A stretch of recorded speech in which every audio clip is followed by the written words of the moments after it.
आप खेती को भी ले लो, पहले स्टार्टिंग से कितनी मेहनत करनी पड़ती है, 5-6 महीने बाद वो लास्ट में एक गेहूँ की बोरी या बीज अपने बाजरे की बोरी बाहर आती है। बस वही ये मेहनत करते रहें तो आपको सक्सेस जरूर मिलेगी। बहुत बहुत धन्यवाद रवि जी, आपने अपना कीमती समय निकाला। मनुष्य जीवन के संस्कारों में विवाह भी एक प्रमुख संस्कार है, जिसके उपरांत ही सुखद दाम्पत्य जीवन और एक संस्कारी संतान की कल्पना की जाती है। प्रेम सुख जी, आप जीवन के हर तरफ कीर्तिमान स्थापित करने के पश्चात आपने अपने पारंपरिक रीति और आधुनिक रिवाजों, संस्कार और सभ्यता से ओतप्रोत आपकी शाही शादी के चर्चे सर्वत्र हैं। और दूसरी आपकी उपलब्धियों की तरह लोग आपके विवाह से भी प्रेरित हुए और आज आप अपनी धर्मपत्नी जी के साथ हमारे बीच पधारे। आपका हार्दिक स्वागत और अभिनंदन। श्रीमान प्रेम सुख जी समाज के लिए अब किसी परिचय के मोहताज नहीं रहे हैं। आपने लगातार अपनी उपलब्धियों से न केवल समाज को गौरवान्वित किया, बल्कि अपनी व्यक्तिगत उपलब्धियों के अलावा समय समय पर आपने समाज के युवान भाई बहनों में जिस तरह से एक सकारात्मकता का प्रचार प्रसार किया और उनमें जिस प्रकार से ऊर्जा और एक नवीन उत्साह का आपने संचार किया, उससे असंख्य युवाओं को निश्चित रूप से प्रेरणा मिली है। श्रीमान प्रेम सुख जी, माइक दे दीजिए। स्वागत है। आपको भी बहुत बहुत धन्यवाद। धन्यवाद।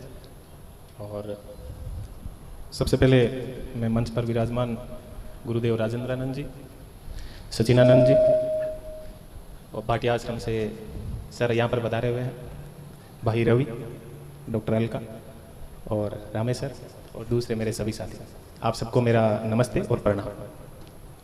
और साथ में मेरी अर्धांगिनी भानुश्री, आपको भी नमस्ते जी। इतने दिन तो अकेला था, तो गुरुजी जब भी फ़ोन करते थे तब तुरंत है वो निकल के आ जाता था। आज लेट हो गए, तो लेट के लिए भी मैं आप सभी से क्षमा प्रार्थी हूँ। बहुत ही अच्छा लगता है जब भी यहाँ पर आते हैं, एक सुकून मिलता है और ऐसे शांति मिलती है। मैं रास्ते में आते समय है वो अलका, रामेश्वर, इन सभी के मैं सुन रहा था। मुझे ऐसा लगता है कि ये सब बोल चुके हैं, अब मेरे पास बोलने के लिए कुछ है नहीं, और बाकी के मैं हमेशा ही खूब सारा बोल चुका हूँ। तो गुरुदेव से भी मैं हमेशा निवेदन करता हूँ कि गुरुदेव, हमारे समाज में बहुत प्रतिभाएं हैं, हमें नए नए लोगों को यहाँ पर मौका देना चाहिए, नए नए लोग यहाँ पर आए और हमारे जो भाई और बहन हैं उनको बहुत सारा प्रोत्साहित करें और उनको नए चेहरे देखने को मिले। हमारा चेहरा पुराना हो चुका है। प्रेम सुख जी, आपने 14 प्रतियोगिताएं परीक्षाएं पास की है, तो हम 14 बार तो आपको बुलाने का हक रखते हैं अभी। ये आपका बड़प्पन है, थैंक यू। मैं 4-5 बातें आप सबके साथ में करूंगा। छोटी छोटी बातें हैं, उनमें से कुछ बातें हैं वो रिपीट भी हो जाएगी। सबसे पहले मैं जो संवाद स्थापित करूंगा वो यहाँ पर जो भी बड़े बुजुर्ग बैठे हुए हैं उनसे है वो मैं बातचीत करना चाहूंगा। देखिएगा, बार बार मैं एक ही बात बोलता हूं कि आपकी सबसे बड़ी संपत्ति आपके बच्चे हैं, आपकी संतान आपकी सबसे बड़ी संपत्ति है। और आप अपनी संपत्ति की जिस तरह से रखवाली करते हो, किसी के पास एक प्लॉट होता है ना, उसके भी 4 दीवारी करके रखते हैं कि कोई दूसरा कब्जा ना कर ले, तो आपकी सबसे बड़ी संपत्ति आपके बच्चे हैं और आपको अपने बच्चों की रखवाली करनी है। अब अपन रखवाली करेंगे कैसे? सबसे बड़ी दिक्कत यह है कि आज भी गांवों के अंदर एक दिक्कत सामने आती है, माँ बाप अपने बच्चों से कभी बात ही नहीं करते, उनको आती है शर्म, या उसके बारे में घर दूसरे कुछ बोलते हैं कि थारो टाबर तो बारे फिर है, जिन अब मारो के लियो रहो तो फिर है, तो फिर वो करी ओ जाने रिंगा काम जाने, मैं तो आदि ले ली और बचूड़ी मारी कट जी। तो मैं आपको कहना चाहता हूं कि आज तक जो आपकी उम्र निकली है वो आपकी जवानी थी और मुश्किल समय आगे आ रहा है, और यदि आपके बच्चे सफल नहीं हैं तो आपको रात की नींद नहीं आने वाली है। तो सबसे परेशानी वाला जो समय है वो आपका आगे आने वाला है, इसलिए आपकी सबसे बड़ी संपत्ति आपके बच्चे हैं। आप अपने जीवन के अंदर अपना सबसे ज्यादा जो समय है वो अपने बच्चों को दीजिए, उसी में ही आपका जीवन सफल है। आगे वाला स्वर्ग या नरक तो किसने देखा है? यदि आपके बच्चे सफल हैं तो यही जीवन आपके लिए स्वर्ग बन जाएगा, और यदि परेशानी में है या कहीं पुलिस के चक्कर में फंस गए तो यही जीवन आपका नरक बन जाएगा। इसलिए मेरा आपसे हाथ जोड़कर यही निवेदन है कि अपने बच्चे कुछ भी गलत करें उनको जरूर टकोरे। हमारे पुलिस के अंदर एक परंपरा होती है कि सीनियर ऑफिसर को कहा जाता है कि आपके जो भी कांस्टेबल है या दूसरे कोई भी है, कुछ भी गलती करें तो उनको टोकना सीखे। यदि आपने टोका नहीं तो वो गलतियां आगे बढ़ती जाएगी और कब बड़ी गलती हो जाएगी आपको पता ही नहीं चलेगी। तो आपके बच्चे कुछ गलत करते हैं तो उनको टोकना भी सीखें। आजकल सबसे बड़ी दिक्कत क्या है कि सबके एक एक दो दो बच्चे हैं, तो ये भी एक बहुत बड़ी दिक्कत है। किसी को कुछ टोक दिया या कुछ कह दिया तो एक अलग टेंशन खड़ी हो जाती है कि कमरे में चला गया, कुछ इधर उधर ना कर ले कुछ। ये तो सबसे बड़ी चीज है कि अपने बच्चों को धीरज सिखाएं, धैर्य सिखाएं। उनको सिखाएं कि हम आपको कुछ कह रहे हैं तो आपके भले के लिए ही कह रहे हैं। तो अपने बच्चों के ऊपर आप विशेष रूप से ध्यान दें। ये जो बड़े बुजुर्ग यहाँ पर बैठे हैं उनसे मेरा इतना साक, एक छोटा साक आपसे निवेदन है कि आप अपने बाकी का जितना भी समय है उस समय में से काटकर अपना अधिकतर समय अपने बच्चों के साथ निकालें। उनके कोई दिक्कत आती है उनको देखिए, वो कहाँ उठता है, कहाँ बैठता है, किसके साथ जाता है, स्कूल जाता है कि नहीं जाता है, सुबह कितने बजे उठता है। आप उनकी सब चीजों का ख्याल रखिए और बहुत ही प्रेम से उसको है वो आप समझाइए। ये मेरा आप सभी से निवेदन है। दूसरा, यहां पर जो मेरे साथी भाई और बहन बैठे हैं उनसे मैं बातचीत करना चाहूंगा। उनसे मैं इतनी सी बात करना चाहूंगा कि हमारे पास कुछ भी नहीं है। हम इस पश्चिमी राजस्थान के निवासी हैं और यहाँ पर आंधियां चलती है और ऐसा नहीं है कि मैंने कोई बहुत कुछ स्पेशल कर दिया। हम सबकी आर्थिक, सामाजिक, सांस्कृतिक सब स्थितियां एक जैसी है। आप सभी सरकारी में पढ़े होंगे, प्राइवेट में स्कूल में पढ़े होंगे, उससे कोई फर्क नहीं पड़ता। सरकारी जैसी प्राइवेट स्कूल है, सबकी स्थिति यहाँ पर एक जैसी है। तो हम सबकी स्थिति एक जैसी है और हमारे जीवन के अंदर सबसे बड़ा कोई परिवर्तन, कोई चीज ला सकती है तो वो है शिक्षा, एजुकेशन। एक बात मैं आपको कहना चाहूंगा कि अब हमें जो चीज बहुत ही अच्छी लगती है उससे हमारे जीवन में कहीं ना कहीं कुछ नुकसान होने वाला है, और जो चीज अपने को बहुत ही कठिन लगती है, मुश्किल लगती है, उससे हमारे जीवन में बहुत कुछ आगे चलकर सकारात्मक चीजें भी होने वाली है और बहुत बड़ा परिवर्तन भी होने वाला है। तो जो अच्छी लगने वाली चीजें हैं, मैं कुछ उदाहरण देके आपको बताऊंगा कि इस उम्र के अंदर अपने पास अच्छा मोबाइल हो, अपने पास अच्छी गाड़ी हो, अपने पास अच्छे कपड़े हो, ये सब चीजें अपने को बहुत अच्छी लगती है। अपन इंस्टाग्राम यूज करें, सोशल मीडिया पूरा अपन यूज करें, ये सब चीजें अपने को बहुत अच्छी लगती है। ये सब चीजें आपको पता है कि आगे चलकर परेशान करने वाली है। और इस समय अपने को सबसे मुश्किल कोई चीज लगती है तो वो लगती है पढ़ाई। सबसे मुश्किल लगती है, ऐसे लगता है कि छोड़ो ना यार। जब एग्जाम देके आते हैं तो उसके बाद में किताब को फेंक देते हैं कि चल इसका पीछा छोड़ा। 10वीं अधिकतर लोगों को गणित से डर लगता है, मैथमेटिक्स से, और जैसे ही 10वीं क्लास पूरी करते हैं तो सबसे पहले जैसे ही इंग्लिश का या मैथमेटिक्स का जो पेपर है वो पूरा होता है तो बुक को फेंकते हैं कि पीछा छूटा, आज के बाद इसके कभी हाथ ही नहीं लगाए। तो इसलिए मैं आपसे कहना चाहूंगा कि इस समय आपको जो चीजें सबसे मुश्किल लगती है वो आपके जीवन में बहुत बड़ा परिवर्तन लाने वाली है, और वो पढ़ाई है। आपको जो सबसे मुश्किल लगती है और यही आपके जीवन में सबसे बड़ा परिवर्तन लाने वाली है। हम आज इस जगह पर बैठे हैं तो हम कोई स्पेशल नहीं है, वो शिक्षा ही है जिन्होंने हमें यहाँ पर बिठाया है। आपकी तरह ही हम हैं, वही 2 आंख हैं, वही 2 कान है, वही, और फेस भी वैसा ही है। कोई स्पेशल नहीं है, कोई बहुत ज्यादा सुंदर या ऐसा चुनकर हमें यहाँ पर नहीं बिठाया, वैसे ही है। तो आपके जीवन में सबसे बड़ा परिवर्तन लाने वाली चीज है पढ़ाई। तो आप जितना पढ़ सकते हो, जितना सेक्रीफाइस कर सकते हो पढ़ाई के लिए, सब चीजों को कर डालिए और अपना जितना कुछ आप कर सकते हो आप पढ़ाई के ऊपर अपना ध्यान दे लीजिए। मेरे भाई साथ में रवि बैठे हैं, मैं इनकी बात को बिल्कुल नहीं काटूंगा। जिस चीज में आपका शौक हो, जैसे इन्होंने यहाँ पर क्रिकेट यानी स्पोर्ट्स के अंदर आगे बढ़े, तो जिस चीज के अंदर आपका शौक है उस चीज के अंदर आप आगे बढ़िए, तो बहुत ही अच्छा रहेगा। और न केवल आपके लिए अच्छा रहेगा, आपके माँ बाप, आपका गांव, सब लोगों को आपके ऊपर नाज होगा, वो बहुत ही खुश होंगे सब। तो मेरा आपसे इतना ही निवेदन है कि आप खूब पढ़िए। बहुत मुश्किल लगेगा इस समय आपको पढ़ना। दूसरी तरफ जो मेरी बहनें बैठी हैं उनसे मैं बार बार हर जगह एक बात बोलता हूं, और मुझे लगता है कि वो सबसे इंपॉर्टेंट बात है। आपके जीवन में परिवर्तन लाने का या आपको बराबरी दिलाने का एकमात्र जरिया है आपकी पढ़ाई। आप पढ़ोगे तभी आपको जीवन के अंदर आप अपने सपने पूरे कर पाओगे। ये चीज भले ही हम मंच के ऊपर बैठ के कितना ही बोल दें, लेकिन इस बात को आप अपने दिमाग में बिठा के रखिएगा कि आप पढ़ोगे नहीं तो समाज पुरुष प्रधान समाज है, और आपको कोई जीवन के अंदर दूसरा मौका नहीं मिलेगा, कोई जीवन के अंदर दूसरी अपॉर्चुनिटी नहीं मिलेगी। तो आपके लिए एक ही तरीका है पढ़ाई। तो घर वाले आपको पढ़ने का मौका देते हैं तो आप उनको ये बता दीजिएगा कि हाँ, हम किसी से कम नहीं। गोबर से पीछा छुड़वाने का एक ही तरीका है और वो है पढ़ाई। नहीं तो हर कोई यही चाहता है, आप किसी के भी घर चले जाइए, हर किसी का पुरुष प्रधान समाज है और उनके दिमाग में यही चलता है, बहू आए, गोबर डाले, पशुओं की सेवा करें। ये भी अपने जगह में अच्छी चीज है, लेकिन केवल बहू ही क्यों? तो बहनों, मेरा सिर्फ आपसे इतना ही निवेदन है, घर वाले मौका देते हैं तो खूब पढ़ लिख लीजिए, खूब पढ़िए, खूब आगे बढ़िए। एग्जाम्पल आपके सामने है, वो बैठे हैं। तो मेरा आपसे इतना ही निवेदन है कि आप खूब पढ़िए। दूसरा, मैं बार बार देखता हूं कई जगह पर सत्संग चलती है तो कोई बोलते हैं या कहीं दूसरी जगह कुछ ऐसे वीडियोज आते हैं कि भाई किसी को मोबाइल नहीं रखना चाहिए, किसी को कुछ नहीं रखना चाहिए। मेरा सीधा सा आपको इतना सा संदेश है, वर्तमान समय में अपन किसी भी चीज के बिना नहीं रह सकते।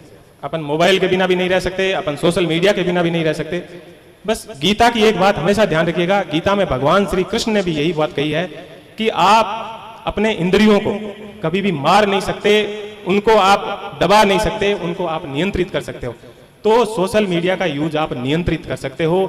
आप अपने अंदर इतनी समझ पैदा कर लीजिएगा कि मेरे को क्या इसके अंदर करना है, क्या नहीं करना है, कब इसका उपयोग करना है, कब इसका उपयोग नहीं करना है। आप अपना स्टेटस अपने मोबाइल से या अपनी गाड़ी से साबित मत करिएगा। ये सब चीजें आपको जीवन में बाद में मिलने वाली है। आपको बढ़िया से बढ़िया गाड़ी भी मिलने वाली है, बढ़िया से बढ़िया मोबाइल भी मिलने वाला है, क्योंकि वो सब कुछ बाद में आप ही लेने वाले हो। उससे अब आप किसी को शोबाजी कर दोगे, बढ़िया आपके पास स्टंट वाली बाइक होगी, आप किसी को चला के और किसी को इंप्रेस कर दोगे, उससे कोई फर्क नहीं पड़ने वाला है। बाद में भी आप वही बाइक लिए घूमते रहोगे। तो मेरा इतना ही निवेदन है कि आप अपना स्टेटस अपनी इन चीजों से साबित ना करें, आप अपना स्टेटस अपनी पढ़ाई से बनाएं। हो सकता है कि जब आप गांव से निकलोगे, आपके कंधे के ऊपर आटा होगा या आप घर से अपना सामान लेके जाओगे, गांव के अंदर ग्वाड़ के अंदर बैठे 10 लोग आपको हंसेंगे कि फलाने वाला तो वही फिरा है, लेकिन वो आपका संघर्ष होगा और उस संघर्ष का जो परिणाम होगा उसके बाद में वो जो इस तरह से कहने वाले लोग थे वो भी छुपके कहेंगे कि यार बंदे ने बहुत मेहनत की। तो उनसे आप कभी मत घबराइएगा कि पता नहीं मैं गांव की ग्वाड़ से या चौपाल से निकलूंगा तो कौन क्या कहेगा, कोई फर्क नहीं पड़ता। आप हमेशा ध्यान रखिएगा, दुनिया पैदल को भी हंसती है और दुनिया चढ़े हुए को भी हंसती है। तो अपने को तो जो सही है वो करना है, और अपने लिए जीवन के अंदर एकमात्र शॉर्टकट है किसी भी चीज को पाने का, वो है पढ़ाई, और पढ़ाई के अंदर खूब सारी मेहनत। उसके अलावा अपने पास कुछ भी नहीं है, कोई किसी चीज का कोई शॉर्टकट नहीं है। और हर व्यक्ति की अपनी खासियत होती है, कोई पढ़ाई में बहुत होशियार होता है, कोई बहुत कमजोर होता है, या कोई, मैं खुद कभी होशियार नहीं रहा। ऐसा नहीं है कि मुझे सब जगह सफलता मिली। मैं तो खुद मेडिकल के अंदर डॉक्टर बनना चाहता था, नहीं बना, फेल हो गया। कांस्टेबल की भर्ती के अंदर भी दौड़ा था, कांस्टेबल भी नहीं बना। तो उससे कोई फर्क नहीं पड़ता। आप पढ़िएगा, जितना हो सके पढ़िएगा। जो गट्टे पे बैठ गए, चौपाल में बैठ गए, एक हाथ के अंदर जो खैनी लगाते हैं, जर्दा लगाते हुए कुछ भी बोलते हैं, उससे कोई फर्क नहीं पड़ता। उनकी बातों से फर्क पड़ता तो वो जीवन में बहुत आगे जाते हैं। अधिकतर बच्चे मेरे को कहते हैं कि साहब गांव वाले हंसते हैं, ये क्या फर्क पड़ता है उससे हंसने से, लोगों का काम ही हंसना। तो मेरा इतना ही निवेदन है, खूब पढ़िए, कभी भी इन चीजों से डिमोरलाइज मत होइए, आग अपने अंदर रखिए। मैं यहां पर बोलूंगा, उससे हो सकता है कि आप बहुत ज्यादा मोटिवेटेड थोड़ी सी देर के लिए हो जाओगे, लेकिन हमेशा तो नहीं रह पाओगे। अपने अंदर होनी चाहिए आग कि नहीं, मुझे तो ये करना है। और कुछ करने के लिए आपको बहुत कुछ सेक्रीफाइस भी करना पड़ता है, बहुत सी चीजें आपको छोड़नी भी पड़ती है, बहुत से फंक्शन छोड़ने पड़ते हैं, बहुत सी चीजें छोड़नी पड़ती है, बहुत से लोगों से सुनना पड़ता है। तो ये सब चीजें अपने को जीवन में करनी पड़ेगी। ये आपका त्याग है, और उसके बाद में सफलता मिलेगी, तभी तो मजा आएगा। इसलिए इतना ही निवेदन है, बार बार मैं आपसे इतना ही निवेदन करूंगा कि अपने जीवन के अंदर परिवर्तन लाने वाला कोई एकमात्र जरिया है, तो वो है शिक्षा। और जब भी मैं यंग जनरेशन से, बच्चों से, मुझे बहुत ही मजा आता है, जहां पर भी बुलाते हैं, जब मुझे टाइम मिलता है मैं जरूर कोशिश करता हूं जाने की, और बहुत ही अच्छा लगता है। उनसे मिलता हूं, उनसे बातचीत करता हूं। तो आज के बाद इतना आप देख लीजिएगा कि अपने बच्चों को खूब सारा टाइम दीजिए, बच्चों को आगे बढ़ाइए। कोई जरूरी नहीं है वो IPS बने, IAS बने, डॉक्टर बने और कुछ दूसरा बने। वो पढ़ लिख लिया, आपका घर खुश है तो आप खुश हो, तो सब कुछ आपके लिए यहीं पर है। तो इतना सा निवेदन है कि अपने बच्चों को खूब पढ़ाइए। और दूसरी चीज जो एक नशे वाली मैं कहना चाहूंगा, बहुत खराब सिचुएशन है, बहुत ही खराब स्थिति है। लोग पता नहीं कैसे चीजों को कह के टाल देते हैं कि टावर है, थोड़ा सा इंडा कर लियो। बहुत ही खराब स्थिति है, समाज का नाम बदनाम हो रहा है। हो सकता है आपके पास पैसा नहीं होगा, कुछ प्रोग्राम, कुछ चीजें अपन कम कर लेंगे, इस तरह से खराब तरीके से पैसा कमा के और बहुत कुछ कर भी लेंगे तो क्या उखाड़ देंगे, कुछ नहीं कर पाएंगे। तो मेरा इतना सा ही निवेदन है, अपने को जरूरत नहीं है ज्यादा पैसे की या किसी भी चीज की, ये अपने बच्चों का ध्यान रखिएगा। मैं आपको बता दूं, ये सांचौर एरिया का तो बोलते हैं कि सांचौर जोधपुर धीरे धीरे नोखा की तरफ भी आ रहा है। मुझे तो पता है, मैं पुलिस के अंदर हूं, नशा सब जगह आ रहा है, घर वालों को पता नहीं है। आपके बच्चे रात को कब आते हैं, कब जाते हैं। हाथ जोड़ के आपसे निवेदन है, गुरु महाराज ने भी यही कहा था, केवल अपन बातें करेंगे उससे कुछ नहीं होगा, ये नशे से आप बचिए। मेरा झुककर और हाथ जोड़कर निवेदन है, अपने बच्चों को बचाइए और इस नशे से दूर रहिए। ये विशेष रूप से ध्यान रखें। तस्करी से खूब सारे पैसे कमा लेंगे, सब कुछ कर लेंगे, लेकिन उसका परिणाम बहुत खराब है। 10 साल 15 साल बाद में आपकी जनरेशन खराब हो जाएगी और सजा होगी वो अलग से, और उसका सबसे बड़ा भुगतभोगी होता है तो परिवार के अंदर उस व्यक्ति के बच्चे और उनकी वाइफ होती है। और उसका जब वो पैसे कमाता है तो उन पैसों के मजे लेने वाले सभी होते हैं और उनको अपन बढ़ावा देते हैं। तो इसलिए मेरा पुनः निवेदन है कि अपने बच्चों को नशे से दूर रखें। भले ही अपने पास पैसा ना हो, कुछ भी ना हो, लेकिन अपने पास बहुत कुछ होगा, अपना स्वास्थ्य होगा। यही कहा गया है कि पहला सुख निरोगी काया। तो मेरा इतना सा ही निवेदन है। बहुत सारा मैंने टाइम लिया, आप लोग सुबह से यहाँ पर बैठे होंगे। इतनी सी बात के साथ मैं वो मेरी वाणी को विराम दूंगा। अभी एक छोटा सा क्वेश्चन है आपके लिए। एक चूंकि हम लोग YouTube चैनल के माध्यम से भी कुछ प्रश्न आमंत्रित करते हैं, तो मनोहर लाल जी जानी है, वर्तमान में लेखाकार हैं, तहसील कार्यालय गुड़ामलानी बाड़मेर से हैं। उन्होंने आपके लिए एक प्रश्न छोड़ा है कि सर मैं सरकारी सेवा में हूँ, ड्यूटी, परिवार और सामाजिक कर्तव्य के निर्वहन के साथ साथ किस प्रकार अपने आप को समायोजित करूं कि RAS के लक्ष्य तक पहुंच सकूं। यदि मैं अवकाश पर जाऊं तो RAS की भर्ती प्रक्रिया भी बहुत लंबी चलती है, और एक बार मैं RAS मेंस 2018 क्लियर भी कर चुका हूं। कृपया मेरा मार्गदर्शन करें। सबसे पहले तो आपने भाई का नाम मनोहर बोला जी, मनोहर। तो मनोहर को मेरा उज्जवल भविष्य के लिए शुभकामनाएं कि वो RAS बने और जो उनकी मनोकामना है वो पूरी हो। सबसे बड़ी बात ये होती है कि मैंने खुद ने भी मेरे जो परिवार की आर्थिक स्थिति या सब चीज़ें देखकर इसी तरह से है वो पढ़ाई की थी। मेरा उनसे इतना ही निवेदन है, आप अपनी आराम से नौकरी करते रहें और आपको जीवन के अंदर जो भी जितना भी टाइम मिले, आपकी आर्थिक पृष्ठभूमि देख लीजिए कैसी है कि आप छुट्टी ले सकते हो, आपके परिवार को कोई दिक्कत नहीं है, तो बहुत अच्छी बात है। अदरवाइज आप अपनी नौकरी के साथ जब भी आपको फ्री टाइम मिले, आप उस फ्री टाइम के अंदर पढ़ते रहिए। पढ़ने के लिए बहुत सी जगह होती है, जरूरी नहीं है कि जब भी अपन कुछ चीज़ पढ़ते हैं याद नहीं होती है तो छोटी सी डायरी मैं हमेशा खुद मेरी पॉकेट के अंदर रखता था। जो भी चीज़ मुश्किल लगती थी उसमें नोट कर लेता था, और जब दोस्तों के साथ बैठते हैं, गप मारते हैं या कहीं पर जाते हैं, तो कई बार ऐसा होता है कि कुछ भी मन नहीं लगता, तो वो डायरी ऐसे ही खोल लेते थे और उसको पलटते रहते थे, तो कुछ ना कुछ याद होता रहता था। तो वो भी अपना समय खराब नहीं होता है। तो इस तरह से भी आप अच्छे से, और दूसरा जितने भी आपके सामाजिक फंक्शंस होते हैं या दूसरी जो भी चीज़ें होती है, उन चीज़ों के ऊपर थोड़ा सा आप अपने आप को नियंत्रित करें। जरूरी नहीं है एक अपने बिश्नोई समाज के अंदर या सबको खाने का बड़ा शौक होता है, तो जैसे ही कहीं पर कोई अड़ोसी पड़ोसी के या कहीं पर कोई है वो शादी विवाह होता है तो घर वाले तुरंत फोन करते हैं कि आ जाना भाई, आज वहाँ पे जीवन है। अरे भाई जीवन तो जिंदगी भर रहेगा, चलता रहेगा। आपका बच्चा पढ़ रहा है, ऐसा क्या है जीवन के अंदर कि आपने उसको फोन करके है वो बुला लिया? तो ये एक समस्या है, सब जीवन के अंदर बुला लेते हैं या कहीं पर। तो मेरा इतना सा निवेदन है कि इन सब चीज़ों को कम करके, और आपको खूब सारा टाइम मिलेगा, उस टाइम के अंदर खूब सारा पढ़िए, खूब लिखिए, लिख लिख के खूब सारा अभ्यास करें। और हर व्यक्ति अपने आप में यूनिक होता है, कोई जरूरी नहीं है कि आप दूसरे की कॉपी करें। अपनी जो मजबूत पक्ष है उनको पहचानें और अपने जो कमजोर पक्ष है उनके ऊपर खूब सारा काम करें और मजबूत पक्ष को भी है वो आगे बढ़ाएं। और जहां तक RAS सिविल सर्विस की मैं बात करूंगा तो उसका इतना ही फंडा होता है, उनके पेपर बहुत लेंदी आते हैं, बहुत लंबे आते हैं, तो जितना हो सके उतनी रिटर्न प्रैक्टिस करें और शॉर्ट के अंदर उत्तर लिखना सीखें। पेपर कभी भी ना छोड़ें और जितने ज्यादा हो सके उतने मॉक जो एग्जाम है वो अपने जो भी टेस्ट पेपर है वो ज्यादा से ज्यादा दें। और जो भी सिलेबस है, सिलेबस हमेशा अपने पास रखें और अकॉर्डिंग टू सिलेबस है वो पढ़ाई करें।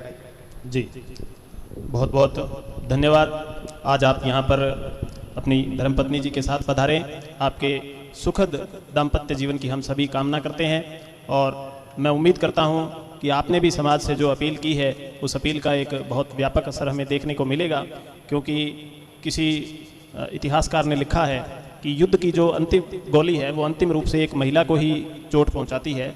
तो उसी प्रकार जो समाज की कोई भी बुराई है वो अंतिम रूप से अगर सबसे ज़्यादा किसी को प्रभावित करती है तो वो एक महिला को ही प्रभावित करती है।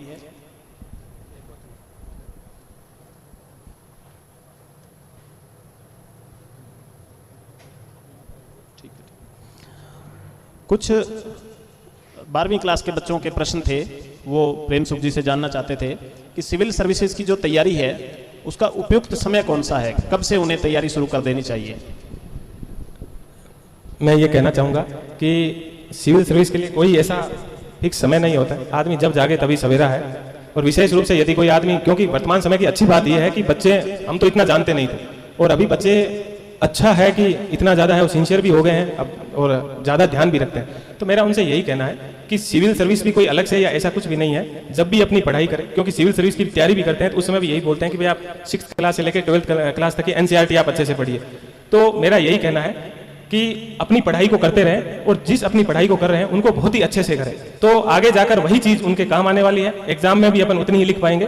तो 10th क्लास के अंदर है तो 10th क्लास को अच्छे से करें, उसके बाद थोड़ा सा सिविल सर्विस के प्रति सिंसियर हो जाएं और अपनी जो NCERT है उनको अच्छे से पढ़ें। और उसके साथ साथ चारों तरफ क्या हो रहा है, उसको देखता रहे, उसके लिए बहुत ही अच्छा तरीका होता है कि घर के अंदर टीवी होती है, बिना टीवी कोई नहीं रह सकता। अपन कहेंगे कि भाई घर के अंदर टीवी नहीं रखेंगे तो ये इम्पॉसिबल, ये अव्यवहारिक बात है। टीवी होगी अब घर के अंदर, मोबाइल भी होगा, तो उसका सबसे अच्छा तरीका यह है कि राज्यसभा टीवी आती है, शाम को घंटा आधा घंटा राज्यसभा टीवी देखें, उनके अंदर बहुत ही अच्छे अच्छे मुद्दे होते हैं, उनके ऊपर बहस होती है, उनको देखें तो उनको चारों तरफ क्या हो रहा है या देश के अंदर क्या हो रहा है उनके ऊपर है वो उनको जानकारी होगी। बीबीसी आती है, आधा घंटा बीबीसी शाम को सुन ले। तो ये सब चीजें होती है जो अपनी पढ़ाई के साथ साथ वो करता रहे, क्योंकि सिविल सर्विस ऐसा कोई एग्जाम नहीं है जिसके अंदर एक किताब ली, उसको रट के गए और वहां पर एज इट इज क्वेश्चन आ गए और उसके उत्तर लिख दिए। ऐसा कुछ भी नहीं है। अपने व्यवहारिक जीवन से संबंधित आप और हम यहाँ पर जो बात कर रहे हैं वहीं पर भी वहां पर एक पेपर होता है इथिक्स और इंटीग्रिटी, तो उसी के अंदर है वो जो अपन आपस में बातचीत कर रहे हैं, या जो सम्मेलन के अंदर सेमिनार के अंदर जो बात हुई सबने की, वही बात अपन वहां पर भी लिख देते हैं। यही इसी प्रकार से ऐसे होता है। तो बस अपनी एक व्यवहारिक समझ रखना और जो आप पढ़ाई कर रहे हो उस पढ़ाई को अच्छे से करना। और साथ में मेरा इतना सा सबसे निवेदन होता है, अपने परिवार की स्थिति को देखकर कई बार अपन क्या होता है कि बहुत ज्यादा भावुक हो जाते हैं, भाई मैंने यहाँ पर कह दिया तो बस अब तो मैं जाके है वो 1 मिनट के अंदर ये सब कर लूँ। ऐसा करने की जरूरत नहीं है, ये कोई एक दिन का काम नहीं है। अपनी परिवार की आर्थिक स्थिति देखें, स्थिति अच्छी है ठीक है, अदरवाइज अपने पास एक सेफ जोन भी रखें, कोई छोटी मोटी एक नौकरी पकड़ लें और नौकरी के बाद आप खूब सारी, नहीं तो इसमें बहुत सारी दिक्कत होती है। अपन बहुत पढ़ाई भी करते हैं, बहुत इंटेलिजेंट भी होते हैं, कई बार अपना सिलेक्शन नहीं होता है तो उस समय अपन डिप्रेशन में आ जाते हैं, फिर किसी लायक नहीं बचते हैं। तो मेरा इतना ही निवेदन है, अपनी छोटी मोटी एक नौकरी पकड़ लीजिए, उसके बाद में कीजिए, भाग्य होगा, अच्छी तैयारी है, हो जाएगा तो अच्छी बात, नहीं होगा तो ईश्वर को और कुछ मंजूर था। तो इतना सा है वो मेरा निवेदन। जी बहुत बहुत धन्यवाद। अब कार्यक्रम अभी लंबा चलेगा तो कृपया अभी धैर्य और शांति से इस कार्यक्रम को आप सुनते रहें और देखते रहें। अभी जिस प्रकार से ऑनलाइन यूट्यूब चैनल के माध्यम से इस कार्यक्रम का प्रसारण किया जा रहा है, तो बहुत से ऐसे विद्यालय हैं जो इस बारे में बड़े सजग हैं। उन्हीं में से मैं एक का नाम बता रहा हूँ। कूदसू गांव के पिंक मॉडल उच्च माध्यमिक विद्यालय निदेशक हैं श्रीमान गंगा बिशन जी करीर हैं, कूदसू से ही हैं। वो इस समय स्कूल में अपने 8th, 9th, 10th, 11th और 12th के स्टूडेंट्स को साथ में लेकर बैठे हुए हैं और LED के माध्यम से युवा सम्मेलन का जो प्रसारण है वो स्कूल में करवाया जा रहा है, ताकि बच्चे जो युवा प्रतिभाएं हैं उनके विचारों से लाभान्वित हो सकें। और अब इस कार्यक्रम के अगले चरण में जिन्होंने असंख्य नौजवानों को अपने सपनों को पूरा करने की न केवल सीख दी बल्कि उस मार्ग पर चलाया, और मार्ग पर अगर बाधाएं आई तो उन बाधाओं से पार करना भी सिखाया, और अगर वे कहीं विचलित हुए तो उस विचलन को भी उन्होंने रोका, शिक्षा को उन्होंने व्यवसाय बनने से भी रोका। और जो एक जिस प्रकार से गुरुकुल एक जीवन पद्धति थी जिसमें गुरु का अंतिम लक्ष्य केवल अपने विद्यार्थी की सफलता होता था, ऐसे ही गुरु से मैं आप सभी का परिचय करवा रहा हूँ। श्रीमान प्रवीण जी भाटिया, भाटिया आश्रम सूरतगढ़ से आप सभी के बीच उपस्थित हैं और आज के इस युवा सम्मेलन के मुख्य अतिथि भी हैं। मैं निवेदन करूंगा गुरुदेव से कि वे अपने विचारों के माध्यम से हमें लाभान्वित करवाएं। नवण प्रणाम। गुरु महाराज को, विष्णु भगवान। नवण प्रणाम विष्णु अवतारी युग प्रवर्तक श्री गुरु महाराज जम्बेश्वर जी भगवान को। मेरा बड़ा ही परम सौभाग्य है कि आज गांव लालासर साथवी में मुझे युवा सम्मेलन में मुख्य अतिथि बनने का सौभाग्य प्राप्त हुआ। मैं इस हेतु गुरु महाराज को धन्यवाद ज्ञापित करता हूं जो उन्होंने मुझे इस सम्मान से सुशोभित किया। जैसे ही मुझे सूचना मिली कि मुझे इस सम्मेलन में संबोधन का अवसर मिलने जा रहा है, तो मैंने तत्काल ही मेरे छोटे भाई समान मित्र श्री रजनीश बिश्नोई को फोन किया कि मुझे कुछ ऐसी बातें बताइए जो कि गुरु महाराज ने शिक्षा के ऊपर कही हो। मुझे याद नहीं, इसलिए उन्होंने बाकायदा मुझे कागज पर लिख कर दिया कि शिक्षा पर गुरु महाराज के क्या विचार हैं।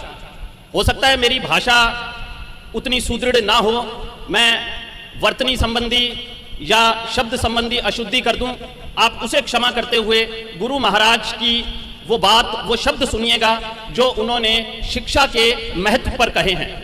पहला जो शब्द है वो है, ये शब्द संख्या 22 है, ताके ज्ञान न ज्योति मोक्ष न मुक्ति। इसका अर्थ आप अच्छी तरह से समझ गए कि जिसके पास ज्ञान नहीं है, जिसके पास शिक्षा नहीं है, उसे मोक्ष और मुक्ति की प्राप्ति नहीं हो सकती। फिर एक शब्द महाराज ने कहे, गुरु महाराज ने कहे, ज्ञान खड्गू जथा हाथे कोण होय सी हमारा रिपु।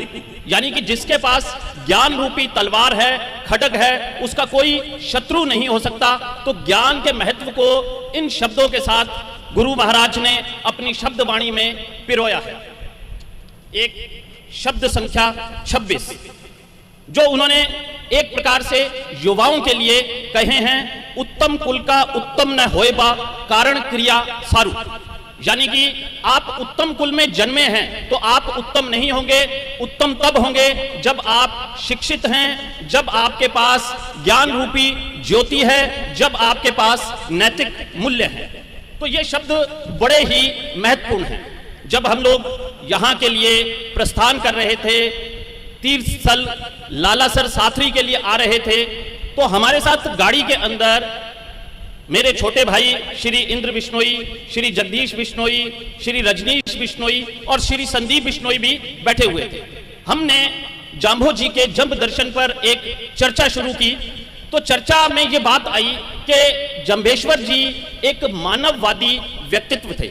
यानी कि उन्होंने ये कहा कि मानव का जो जीवन है, जो हमें मनुष्य योनि प्राप्त हुई है, हमें इसका सदुपयोग करना है, इसे सुंदर और अच्छा बनाना है, शानदार बनाना है। वे विज्ञानवादी भी थे।